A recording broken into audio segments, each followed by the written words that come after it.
On this week's episode of Marketing O'Clock. And we do mean marketing. Newsflash. Get your Google News here. Right in the search console, eh?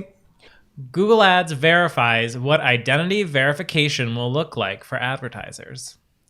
Got cracks in your walls? Worry no more. We talk about how AR can help you celebrate. Alone. With radishes and glitter. Mark has a senior moment and is making a service appointment for something that nobody under the age of 50 has ever done before. Aruba, Jamaica, ooh, Greg's gonna take you down to the Poconos. You'll have a wet mask to cover up your nose. Oh, on today's show.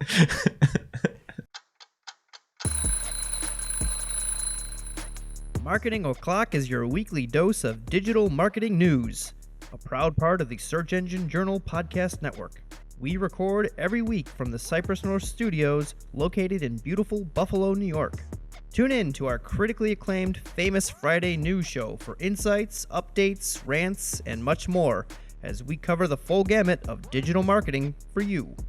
If you want to follow along, just check out our show notes or head over to marketingoclock.com for all of the links from today's articles. And please subscribe so you don't miss a single episode. Hey there, I'm Greg Finn. I'm Mark Saltarelli. And I'm Jess Budd. And it is officially Marketing O'Clock. Here on January 15th, 2021. Remember, you can catch our Famous Friday news show on YouTube or your favorite podcast player each and every Friday morning. All your digital marketing news from the week. Powered by the digital marketing community. And if you want to join the conversation, just hit us up. We are at Marketing O'Clock everywhere. Hey, y'all. I feel like we haven't done this in like, what? 2 days? 3 days? Fresh off the E-Summit, which I thought was a great presentation. And big thanks to everybody who followed us there. Made the way to the E-Summit, cheered us on, asked great questions. It was fantastic to see y'all make it to the E-Summit. What an event. Mark, what's been happening with you outside of just podcasting nonstop? Oh, I'm allowed to do other things? Well, not really, but I'm sure you are. I actually want to talk about some technical difficulties I've been having. We already talked about the E-Summit. Oh my gosh. Hashtag too soon.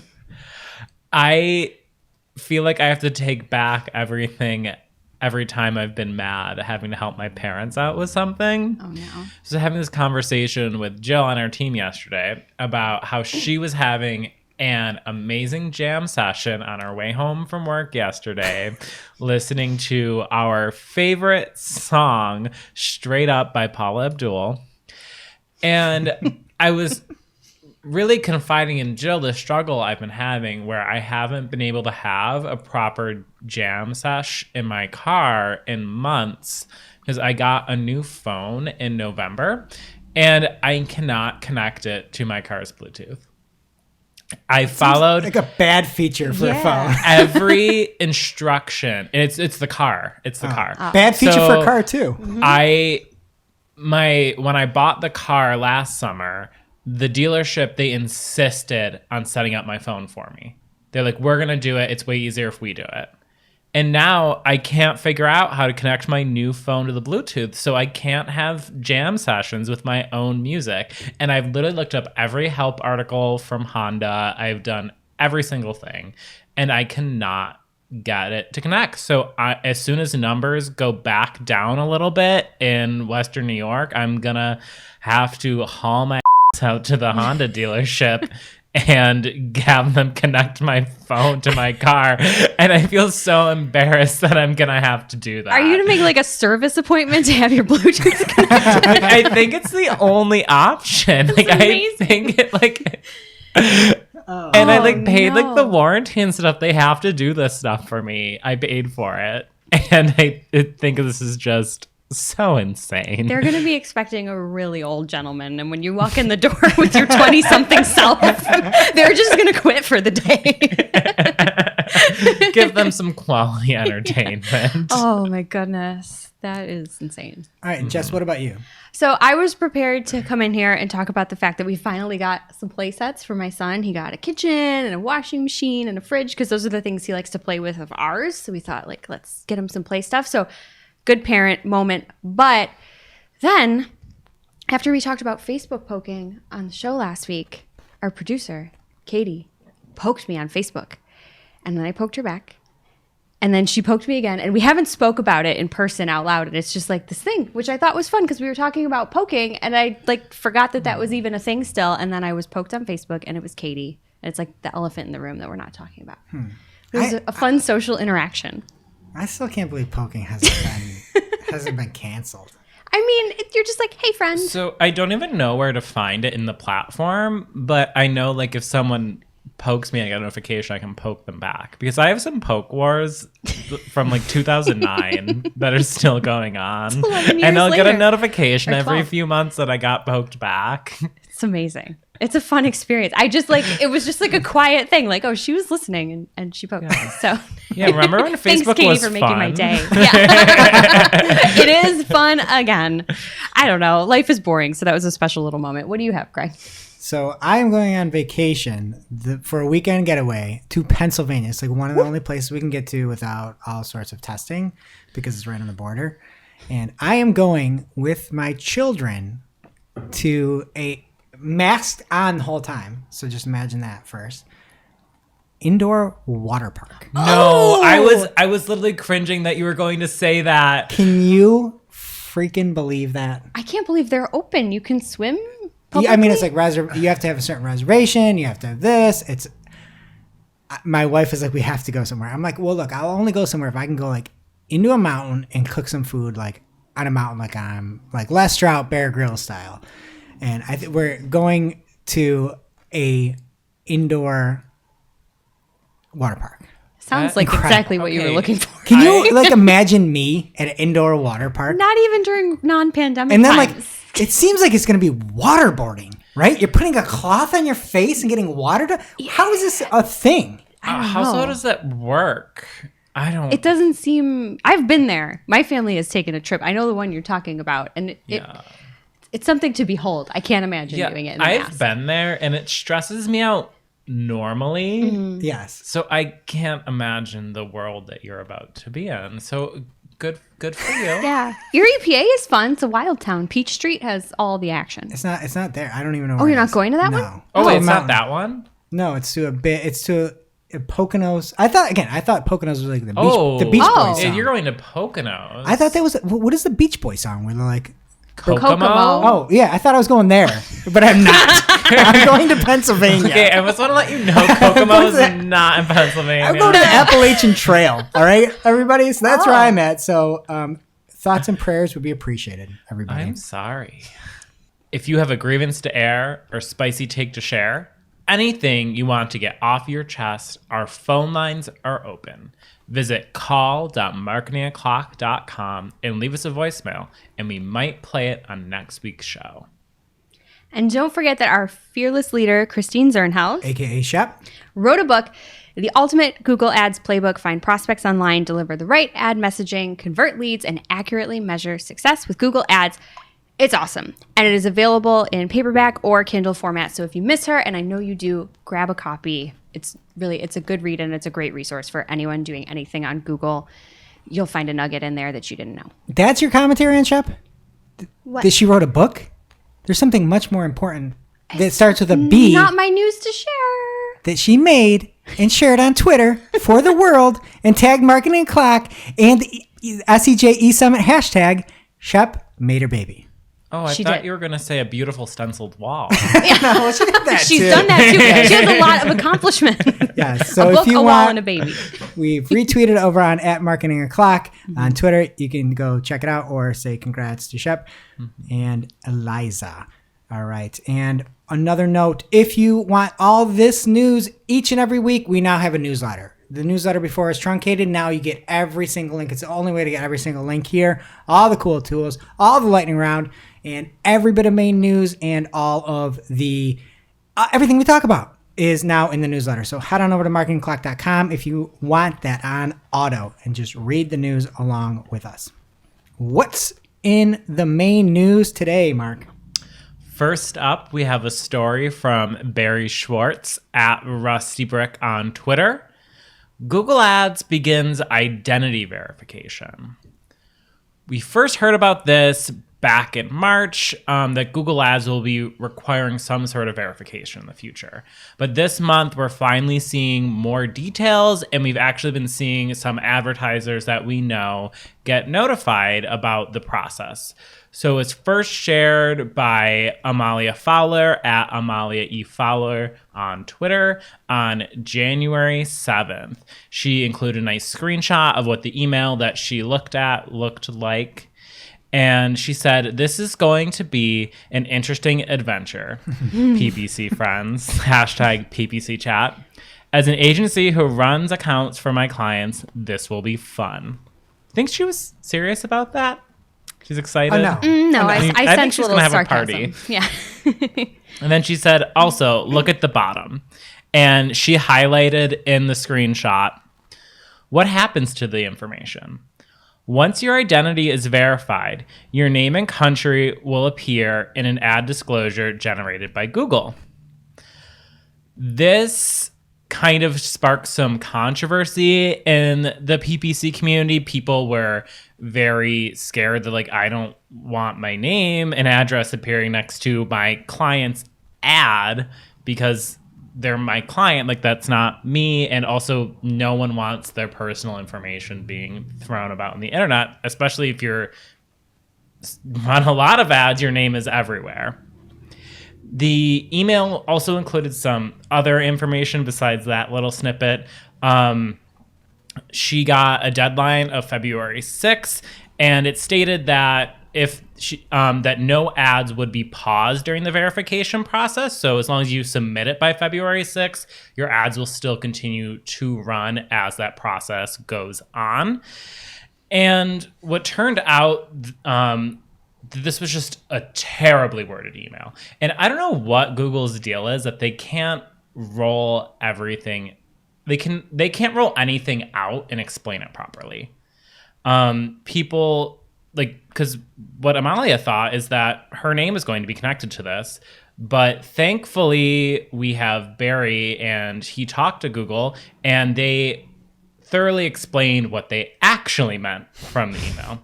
So to start a quote, beginning last April, we've asked advertisers in phases to complete the identity verification program. So this has been going on for the last several months. Point 2, Google made. Second, as you speculated, we don't disclose the agency or associate tasked with completing the form. Those tweets misunderstand the process. As you can see from the About This ad menu, we are disclosing the advertiser in parentheses company name and business location, Google said. End quote. Why wouldn't you just say company? Why do you just say name? advertiser? Why would Does you say anyone name? read these emails before they are sent out to people? I don't. Like, think about how many things have Google rolled out recently where everyone was confused by what Google said. Do you want the real answer? The real answer is that the communications team at Google isn't about communicating. It's about restricting. And every interaction I've ever had with the communication team, and I've had a lot when I wrote at Search Engine Land, it was never about making things clear. It was about directing the message. Mm-hmm. But this, if you look at the email, it seems very clear because it literally says that they are verifying your legal name and legal address. And then right below it says I understand your that. name. I understand that. But they're So it's putting in clear. legally, they're not trying to communicate to you. They're trying to communicate to their boss who has to look at it, if that makes sense. Ridiculous. Their boss should be fired then. Yeah, but think about, like, passages, No, search I will never terms. think about that. Don't Like, get him how they- started, Mark. Can they get anything right? No. No. No. So- To be fair, I'm gonna go contrarian here. I actually like this. Oh, Because I didn't say I disliked it. So many, because the intent of this, I think, is good. Yeah.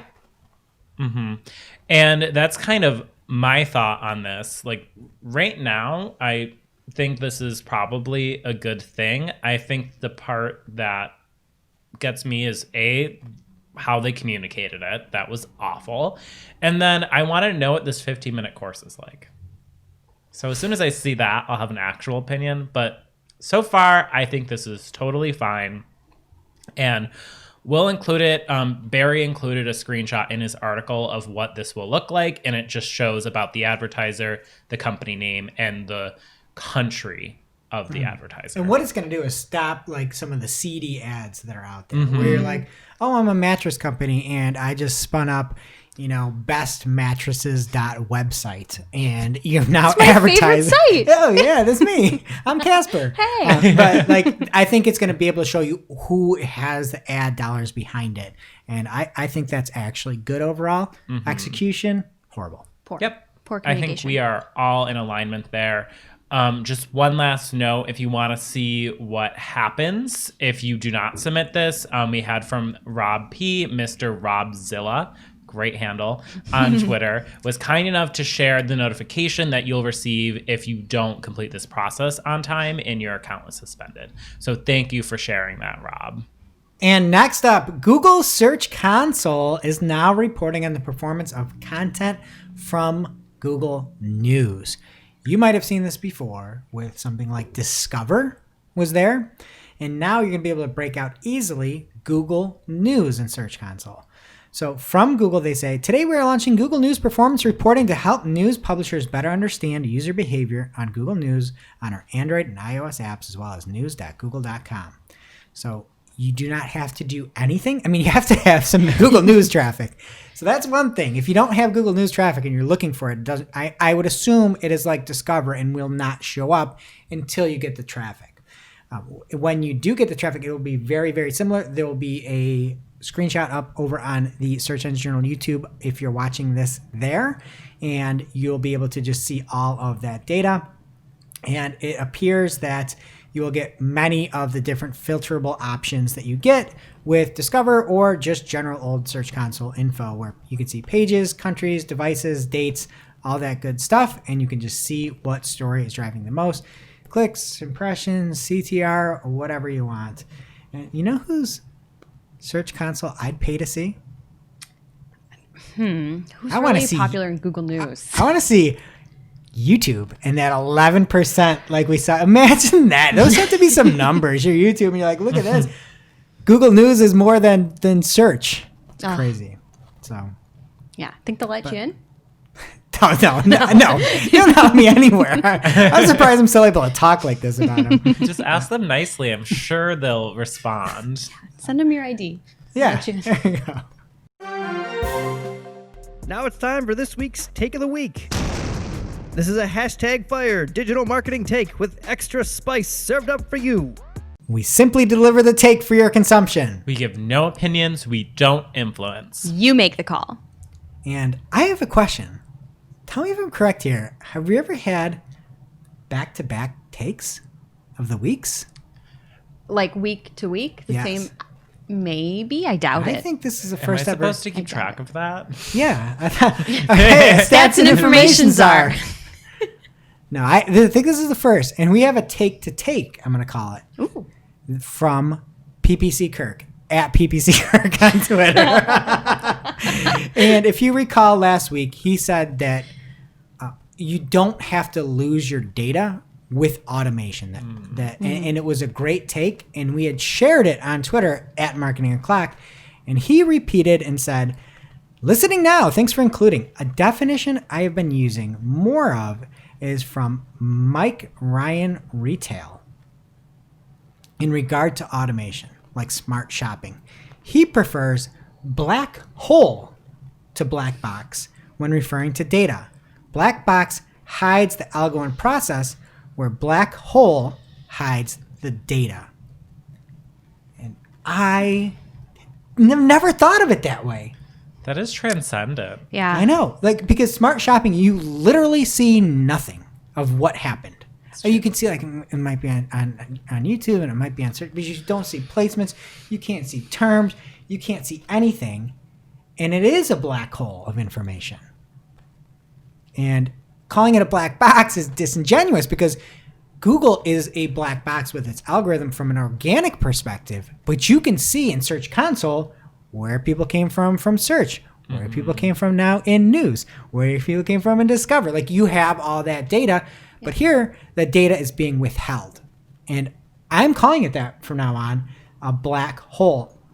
And there's more on this from Mike Ryan, again, at Mike Ryan Retail on Twitter. And he responded, thanks, you can read more about that here. The black hole effect is a business logic deployed by Google, not an inevitable outcome of their product technology, but a deliberate outcome of their product strategy.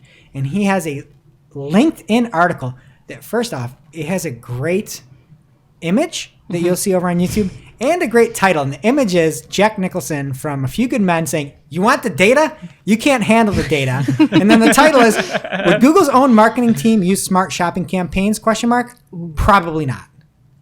I'll say absolutely not. Or maybe Absolutely not. maybe they were, and that's why they keep having to cut all these Google products. No,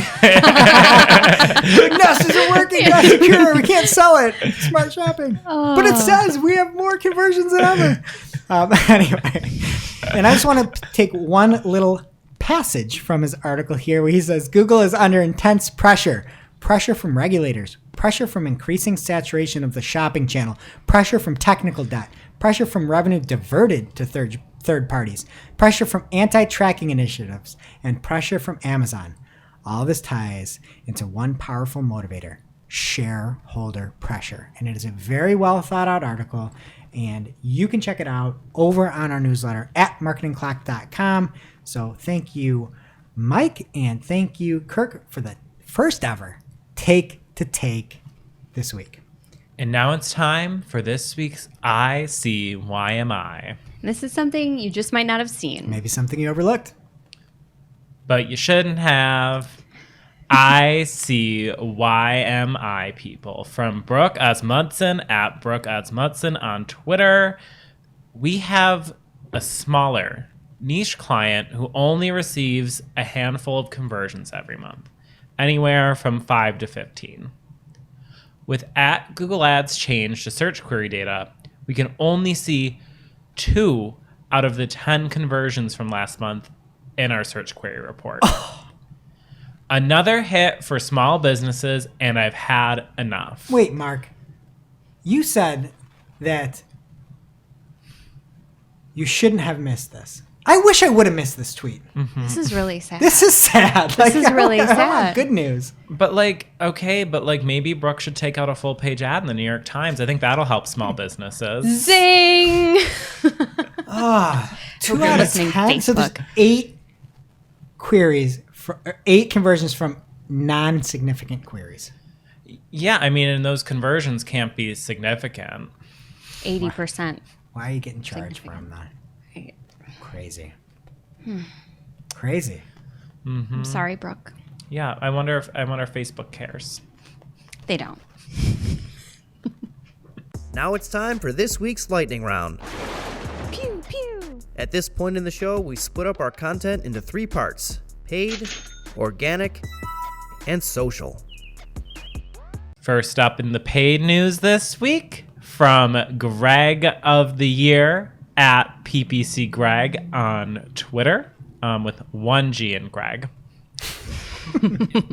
And Greg spotted that Google Ads is now giving advertisers 2 new types of reports. They give insight into local competitive search terms and local competitive visits.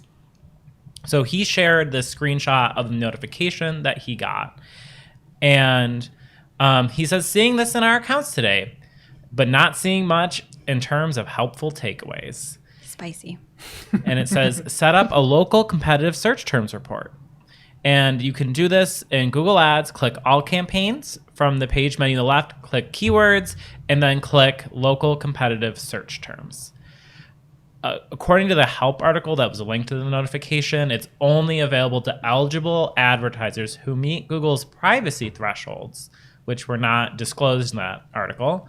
I think from deducing how the features are used, I think this is only available to people who are running campaigns that have some sort of in-store objective, in-store visit objective. So there's one, the type of report that Greg was talking about shows you relevant queries that your local competitors are showing ads for, but you're not. And that could be helpful to see those types of queries, but that does worry me a little bit in terms of like Google's automation. What it's normally suggesting in terms of keywords is off. So I'm going to assume that what's showing up in terms of helpful queries is also a lot to sift through. I couldn't see this firsthand myself, but it sounds cool. Like this, I actually like to see them giving us access search term data, right? When in the past they've been taken away. So this is like a nice surprise. Like whenever Google gives us something new, it's like, oh, okay, like maybe like you only like kind of hate us. This is such a toxic relationship, Mark. And then the other report that Greg wasn't talking about, but is part of the same release, is that the local competitive visits report, which shows the number of in-store visits competitors drove from queries that you didn't show an ad for. And it's unclear how this will work. I think if it shows the query and the number of clicks and visits that query generated for competitors, that could be helpful. But if it doesn't show the query, I feel like that's just FOMO. Yeah. Like it doesn't really give you anything to act off of. It's just like, oh, look at all these visits my competitors are driving that I didn't get. Oh, I know how to fix that. How? Raise your budgets. Next up in the paid news from the one and only Mark Saltarelli. I don't know if you've heard of him. Wait. You just added yourself to the news? He's the one and only. Am I not a reporter? That's true. Should I talk in the third person or the first person? Both. Oh, third. Third? Yes. So last week, Mark shared out some news that Jess reported on, that he saw new page admin roles. You need to say in- Mr. Saltarelli. Mr. Saltarelli reported. Mr. the Saltarelli. Salty Saltarelli.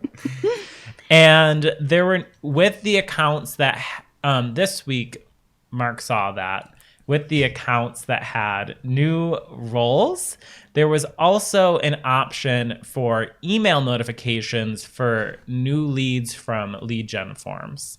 And you can turn that on in your campaign notification settings in LinkedIn Ads Manager.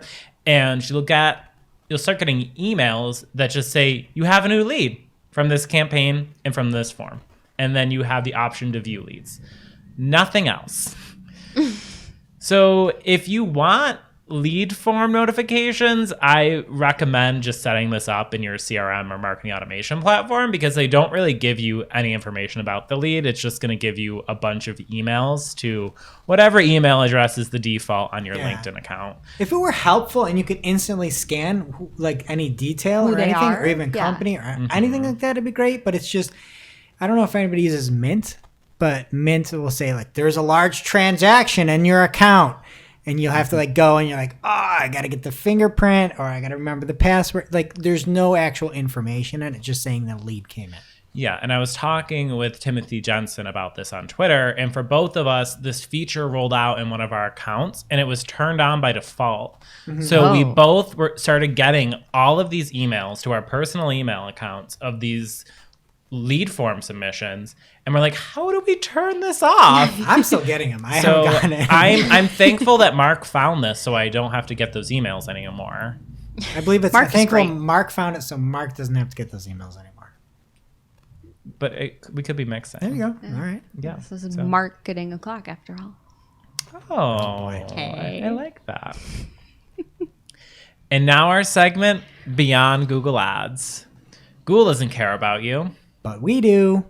And this week, we are talking about something reported on back in June, but we didn't have the segment back then. And it is about Hulu Self-Service Ads. And for a low minimum of only $500, you can advertise on Hulu. I believe it is still in beta, but sign up, see if you can get in there. We're always looking for new platforms and different areas where you can spend money, especially with video. These are only video ads, but you can set up different campaigns and different targeting within there. So if you have video content, video ads, don't sleep on Hulu. And we had a really bad rhyme as well in the eSummit, but If it's ever available for download and you missed us at the eSummit, you might be able to find it there.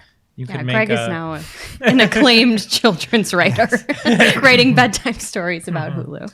Yeah, I was just about to make a joke, but then I realized I don't really know what it is. So you don't make a hula baloo about Wow. Hulu ads? But that was really bad. Hulu would have guessed you'd bomb that pun. Yeah, okay, this is painful. Greg, do you want to take us to organic now?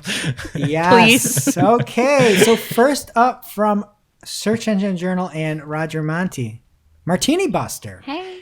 There is a article called Google Ad Salesperson Alleged to Link Organic Ranking to Ad Spend.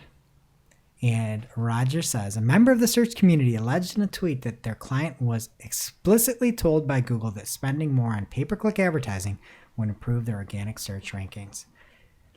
And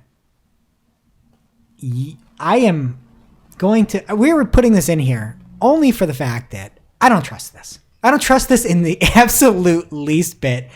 I got involved in this Twitter thread in like a funny joke where I was sharing John Kagan's, I can't believe this didn't win Tweet of the Year, when he talked about the Google ad rep talking about vineyards. And he said, what type of service is vineyard? And like, so I was just replying to somebody who had replied and just having fun.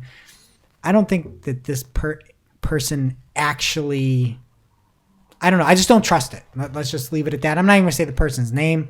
But apparently there was an email forwarded from a client, and the link was that ads help organic rankings. In a way, you could make an argument that they are correlated. Mm-hmm. They're not causative, right? Like, if I spend $20 million in ads, more people are going to look for Marketing Clock, right? Like if I spend it on that, like obviously there's a correlation, but it's not a causative effect. Ads don't impact organic rankings. And the thing that why I'm so dubious about this is the person stated that a client forwarded the email with a holy cow, I can't believe they put it in writing, and then said that we have sophisticated and smart clients, but didn't give receipts. Like, you're going to make a claim like this. Mm-hmm. Danny Sullivan's involved. Everything. Where are the receipts? Show me the receipts. You're going to look, I'll put a Gasson blur on your Photoshop here. Like, I'll help you get the important information out, but I have not seen any receipts on this. So just, again, there is no causation of ad spend and intrinsic improvement of organic rankings. And next up, from 2019 BFF the show, Glenn Gabe, he had seen that subtopics are now live. And if you remember from the On Search, when there was that beautiful rollout of the Google Passages with that stunning before and after photo, there was also a section about subtopics. And if you don't recall what subtopics are, I'm going to read from the On Search event, and from what I've heard, this is still accurate. We've applied neural nets to understand subtopics around an interest, which helps deliver a greater diversity of content when you search for something broad. As an example, if you search for home exercise equipment, we can now understand relevant subtopics such as budget equipment, premium picks, or small space ideas. So Glenn has seen this rolling out. He asked Danny about that, or just stated it, I guess. Let me see. No, he did ask Danny. Yeah, that's right. He did. And those neural nets are actually live. And whenever I hear neural net, all I think of is my CPU is a neural net processor. No? What are you talking about? No. See, it's so hard to make because like my humor is nowhere. Like I could do sports humor. Like that's it. Like 90s movies. Got that. I should get that. No. What is this? Is this sports Terminator. or a 90s movie? Oh. My CPU is a neural net processor. The bridge is out. That's all I got. Get to the chopper. All right. Well, anyway, Got lost. This was out. Glenn spotted it before anybody else did. And then he asked Danny, and Danny confirmed. And this is great. It's almost like what Barry responds like, not new.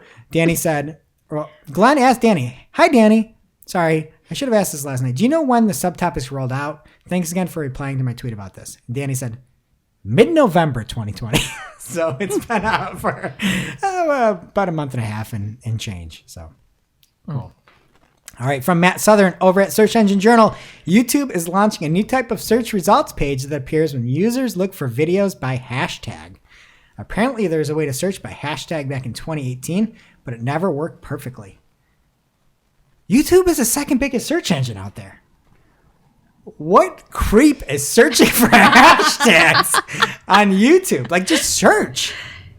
Like, what do you have next? Hashtags for Google? Like, Yeah. I want to know who's searching hashtags. Hashtag videos. I bet didn't they get a lot of realize results. You could use hashtags on No, you can put in like your topics, what it is. Yeah, but you like can't your put tags that you hashtag. set up the video. So now, like when we upload this, do I have to put hashtags in for the goofballs searching for hashtags? Should we brainstorm some hashtags?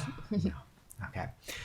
Well, another thing that Google launched was over on Search Engine Land, written by Barry Schwartz. And I learned he is a power listener, listening right now. Hey. Barry. Hi. Hi, Barry. Yeah, Thanks, Barry. You know, one thing that kind of made me a little dubious to that claim, he said we were funny. So he must not be Oh, listening. he's to that. listening to the wrong show. Anyway, there are new reports out in Google My Business. And he said the positive news is you get 6 months of data, which is twice as long as 3 months of data we received previously. But Good math. it is missing some points. Yeah, it is good. It checks out. It's like almost double. And the things that are missing here is that it does not include metrics like website clicks and driving directions initiated. You take out the website clicks? That's really important. Seems useful, yeah. And it also doesn't show you if searchers found you on Google Search versus Google Maps, as the current Google Insights report does. And one thing I liked is you showed the examples of this and all the different people interacting with you, from calls, messages, and then how people discovered you. Barry is quite a popular site, that Rusty Brick is. The number one query driving leads to rustybrick.com, I assume, is Rusty Brick. Number 2, Rusty space Brick. Number 3, Google. That's wild. How fitting is that? That's wild. Perfect. Also, that means that people are out there Googling Google. But like, he's earned it. He Totally. earned that Google. Totally. Yeah. Yum. I mean, People search Google on Google. I think I've done it by accident before. well, Barry will be there to answer all your questions and just say not new back to you. All right. Next up from the developers blog, there is index coverage data improvements that have rolled out on the 11th of January, on Monday of this week. And in it, they've removed the generic crawl anomaly search or issue type, where all crawl errors should now be mapped to an issue with a finer resolution.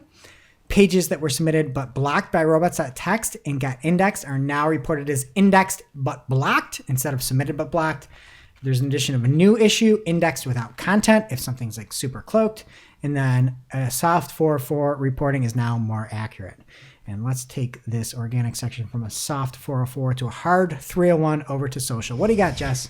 You're such a nerd. That was funny, though. Barry's right.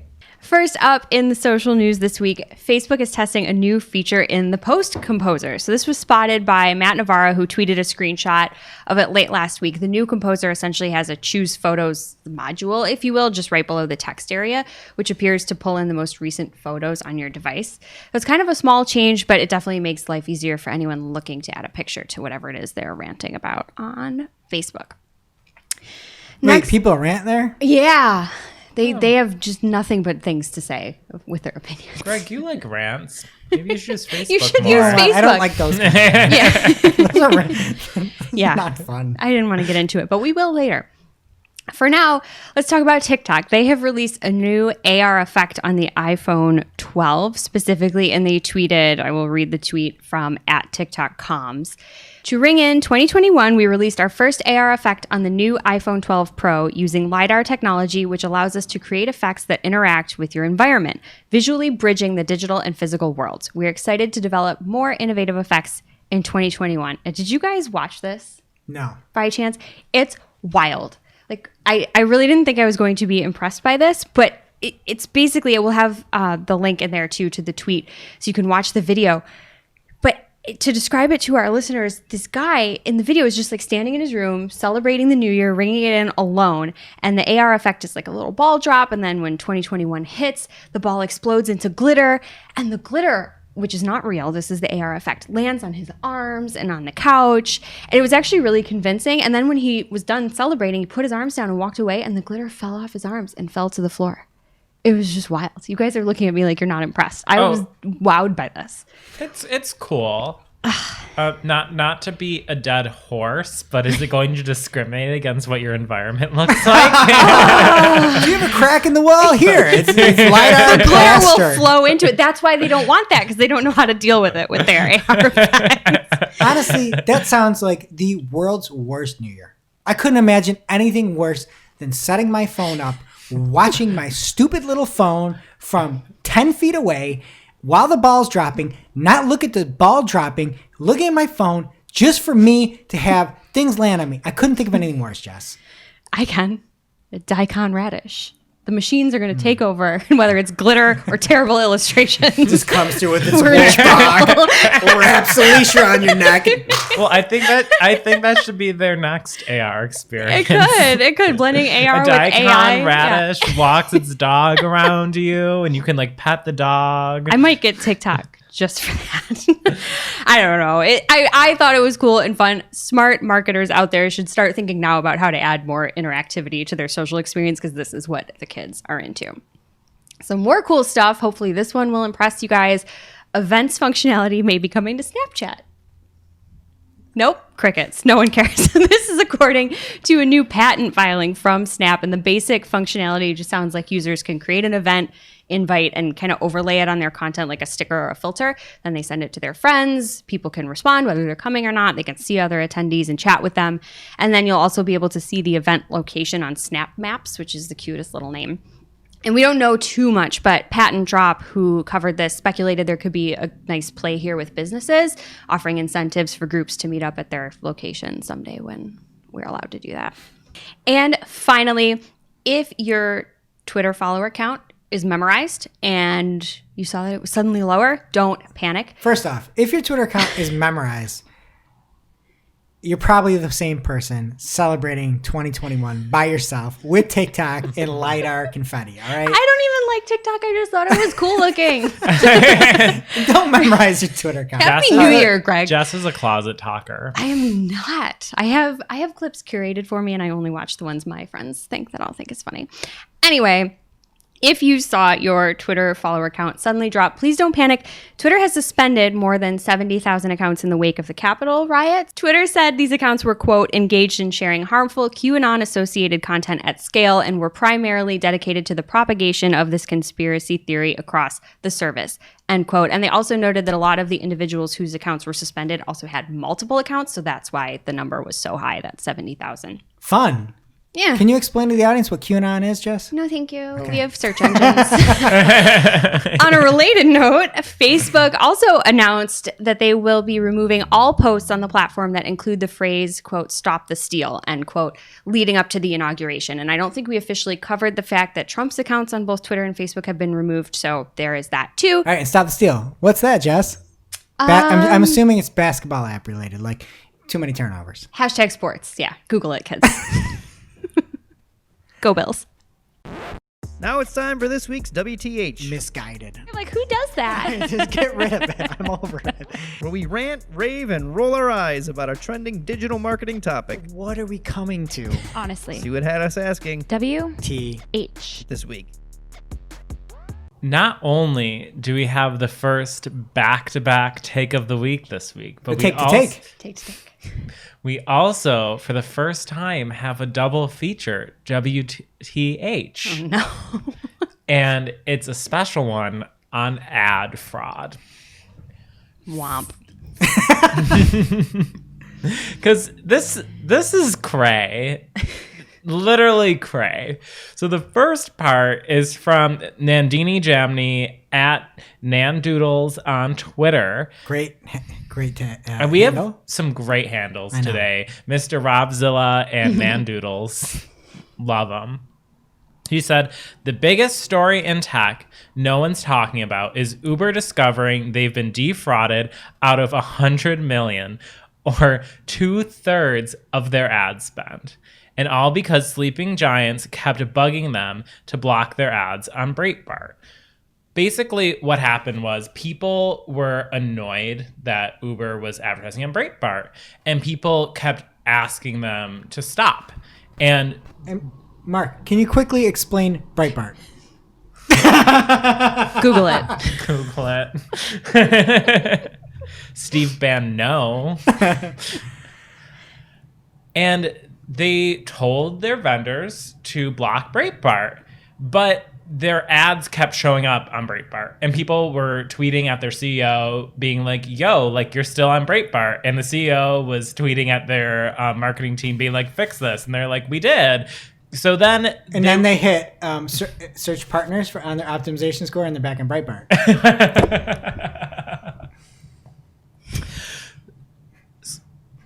Basically, then they were like, we need to audit our vendors. So they made sure everyone was blocking Breitbart and were able to cut their ad spend by 10%.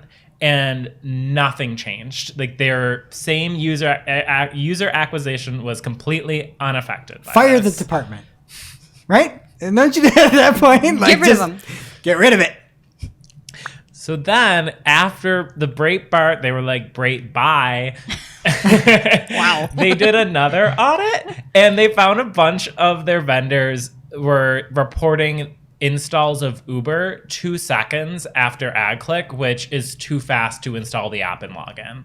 So they fired all of those vendors and cut down ad spend another 50 million. Acquisition was still unchanged. And then through optimization, they were able to cut another $20 million in ad spend just by optimizing everything that was left after they cut all of those vendors. So they basically were wasting $130 million in ad spend to fraudulent vendors who were not doing their job. And all of those installs, why acquisition didn't change, because they were just doing really well on word of mouth, and all of these fraudulent vendors were just reporting organic installs as paid. So Bad marketers. watch out. Incredible. Our second story really strikes home, hits Greg really hard because goodness. we had this happen to a client. We are all on this client as well. Yeah. Oh, yeah, we were. It's actually funny, though, because Jess was on maternity leave, and when I started here and I was working on this client, and I didn't know Jess, so we didn't get to work on Criteo together and suffer through that. We can just talk about it now. Yeah, that'd be lovely to rehash those scars. But this came from Andrew Lulk at Andrew Lulk on Twitter. And he was talking about, he said, 3 years ago, when it was just me and Savvy, I went deep on Criteo tracking and found that it took credit for many more orders than they could possibly take credit for. We went order ID by order ID. It was staggering. We haven't used or recommended Criteo since then. And we had a very Slow similar... Y'all are clapping too fast. Oh. Golf clap. But we did like the same thing. Like we're running our own remarketing campaigns against Criteo. We use Google Analytics to track everything against Criteo's own dashboards. And we even included assisted conversions because we're like, maybe they're just including assisted and marking that as their own. And even with assisted conversions included, their numbers were still way too high. And their points were basically, they say they're an ad retargeting company, they're keeping your brand safe, and that is really all a lie. You can't see in their platform which sites are actually driving sales. And they did a full audit of all of their sites. Basically, 95% of the sites were harmful or useless. There was 24 or more bad faith publishers, websites promoting racism, COVID misinformation, hate speech, all in their inventory while they're telling you that Criteo is a brand safe platform. So those 95% of sites excluded, bad faith publishers excluded, Android apps excluded, blocked any websites that weren't based in the US and Canada, and their ad spend dropped from $1,200 a day to $40 a day. If you're using Criteo, you need to really reassess what's happening. Yeah. We were in this, Mark. I generally think I'm very good at figuring things out and where everything comes from. I'm looking at these Criteo numbers and the reporting system. There is nothing remotely close to what's coming in e-com. And I'm not going to say the client's name. I'm not going to say the first name, anything like that. We brought this up and said, this isn't working. We need to cut this back and put it here because our return is so much better. The response that we got, again, they're paying us for this, like for our expertise, is how do you know better than Criteo? It's like, I'm not taking your ad budgets. I'm trying to make you money.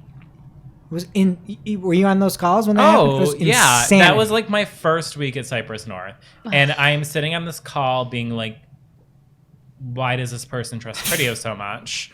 I don't trust any programmatic platform, honestly. Like, definitely, it's literally, we were talking about earlier, this is a black hole. You are throwing your money into a black hole with Criteo. They have some smooth talkers too in the sales and project management department. Disgusting. So yeah. But and again, I'm not saying don't use it. Use it, but use it on your terms. You might as well never log in to the performance report as long as you're hitting. Again, make sure you're not spending too much money. But look at your GA. And for this client, we had a very custom attribution model.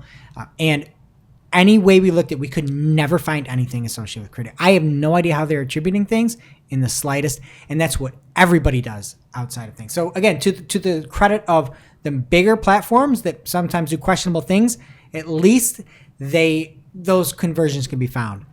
These outside vendors are suspect. And that brings us to our real life segment, straight out of our accounts and into your ear holes. It's time for Working Hard or Hardly Working, where we talk about what's going on in our IRL work, good, bad, or otherwise. I've had this come up not once but twice this week with clients making year-long commitments to webinar software that does not connect properly to their CRM or their marketing automation platform.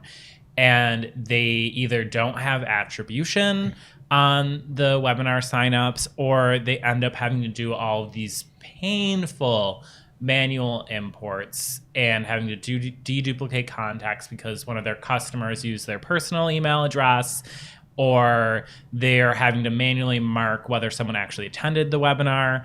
And I think like the biggest thing I can say about webinar software is that some of them out there, like GoToWebinar is pretty good. Integrate directly with your CRM or marketing automation platform, or you can use Zapier to do that. And I think most people, when they're considering webinar software, they're only thinking about the actual like hosting the webinar and using it to host the webinar. But I just want to give a piece of advice.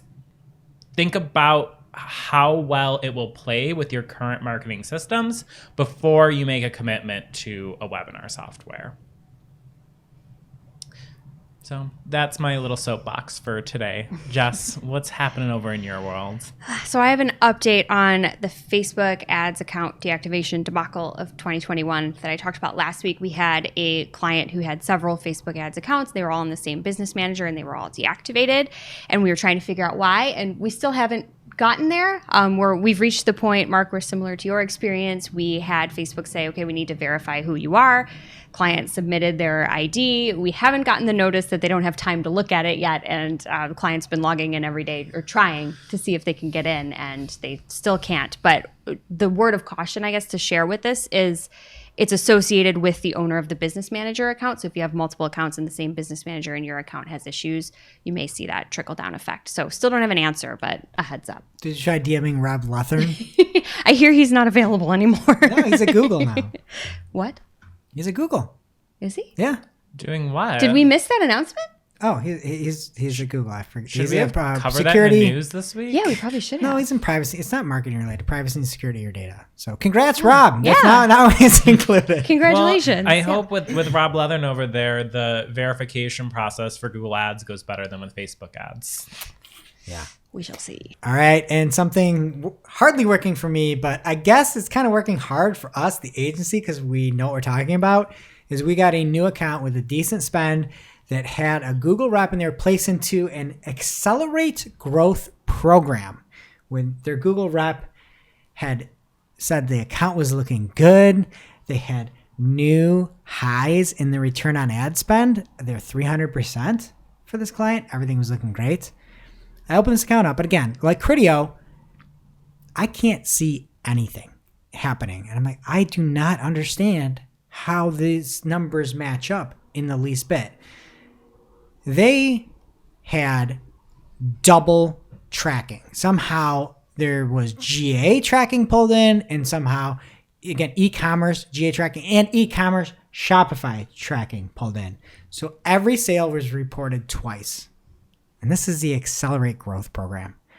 Another thing, there was one search campaign, web sales, and it had all their competitors, all their overarching keywords, and their brand terms in this campaign. Doing great. Welcome to the Accelerate Growth Program. So if you are in the Accelerate Growth Program, watch out. It's more like Accelerate Spend Program. Am I right? Raise your budgets. LOL. And now for this week's Cool tool. As a reminder, our Cool Tool segment is not an official endorsement or paid mention. We're simply sharing something we found in our travels that may be of use to our listeners and is really, really cool. This week's cool tool is the Amazon Advertising Learning Console. And maybe tool isn't quite the right word, but it sure is cool. Amazon's Learning Console is similar to other ad platform training programs that we know, like Google Skills Shop, with a series of free self-paced courses, which you can then earn certifications in by passing an assessment. The courses are in video and interactive formats, and they cover topics from the very basics of Amazon advertising, like campaign setup and targeting options, to the more advanced topics like measuring campaigns with Amazon attribution and how to optimize your store. So like I said, the courses are free. You just have to register for a Learning Console account, which is super easy. So whether you've been running ads on Amazon for a while or just thinking about getting started, it's definitely worth a peek.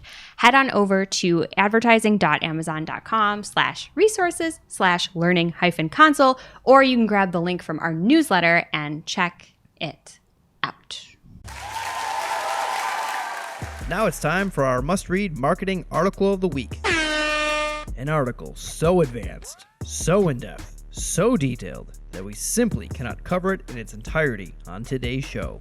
And this week's must-read marketing article of the week comes from Unbounce.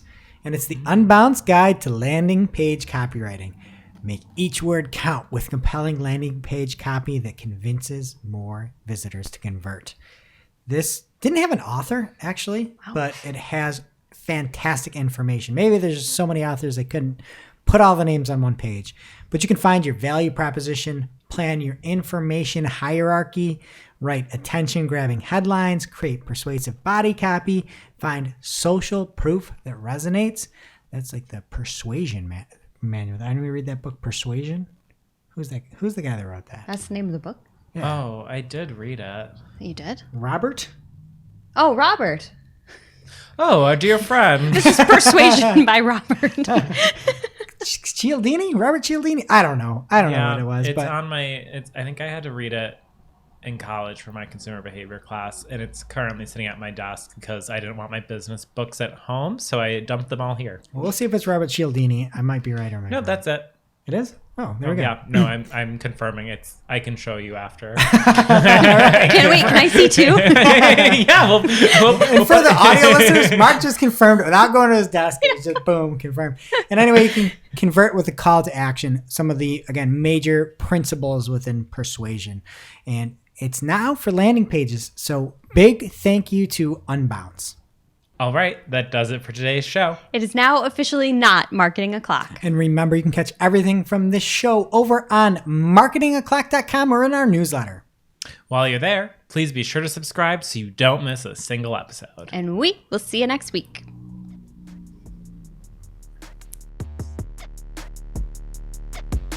Thanks for listening to Marketing O'Clock, part of the Search Engine Journal Podcast Network. If you're looking for more information on today's topics, head over to marketingoclock.com for links to all the articles that we covered. And please be sure to subscribe so that you don't miss a single episode.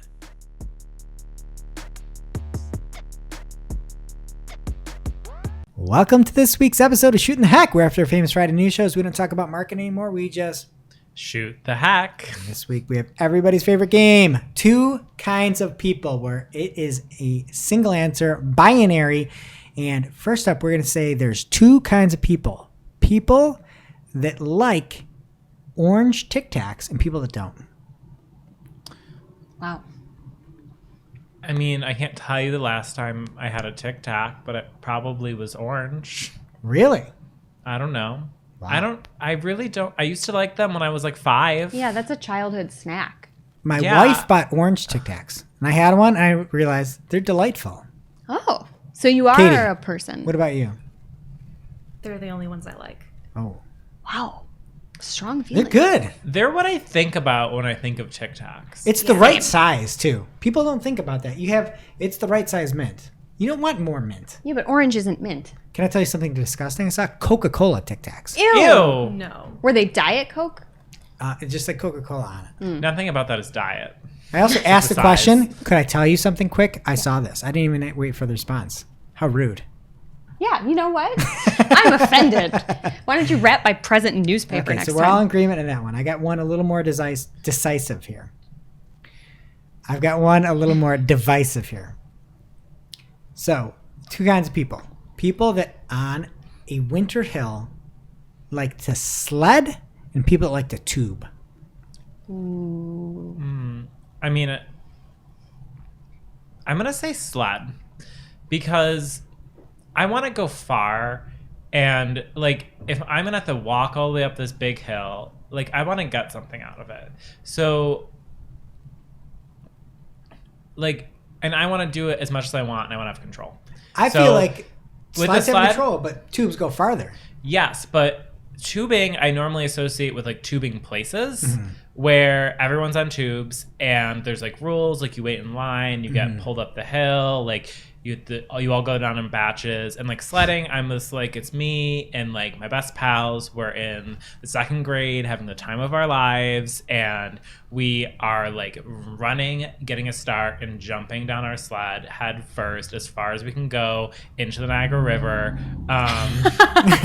Like Safe. I have only been tubing a handful of times. Like, I've always been a sledder. I don't dislike tubing, but big sledder here. Jess? I just feel like if you tube on a regular hill, like they have those sled tubes that you could just buy for personal use, you fall off those. Despite the handles, I have no room for that. They're so much farther off the ground. Give me a sled all day. Slide. I'm with Mark. I also feel like sleds are faster.